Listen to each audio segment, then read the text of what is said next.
কিছু দুষ্টু লোক মেয়েটার সাথে শারীরিক সম্পর্ক করার কারণে মেয়েটা আর ওইখান থেকে উঠতে পারে না। মেয়েটার সাথে শারীরিক সম্পর্ক করার পরে লোকগুলো মেয়েটাকে জমিতে রেখেই চলে যায়। পরের দিন একটা বৃদ্ধ লোক মেয়েটাকে এই অবস্থায় পড়ে থাকতে দেখে মেয়েটাকে একটা গাড়িতে করে উঠিয়ে তার বাসায় নিয়ে যায়। এরপর বৃদ্ধ লোকটি মেয়েটাকে জিজ্ঞাসা করছিল, তখনই ওইখানে একটা লোক চলে আসে। লোকটার মাথায় অনেক আঘাত পেয়েছে।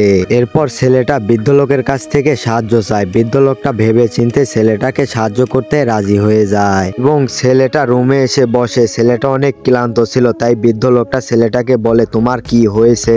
তখনই ছেলেটা তার সাথে ঘটে যাওয়া সবকিছু বৃদ্ধ লোককে বলতে থাকে। বৃদ্ধ লোকটি এসব কিছু শুনে অনেক অবাক হয়ে যায়। বৃদ্ধ লোকটি ছেলেটার মুখে এসব কথা শুনে অনেক ভয় পেয়ে যায় এবং ছেলেটার সামনে থেকে উঠে এসে পুলিশকে ফোন দিতে যাচ্ছিল। তখনই ছেলেটা বৃদ্ধ লোকটাকে ছুরি দিয়ে আঘাত করতে শুরু করে।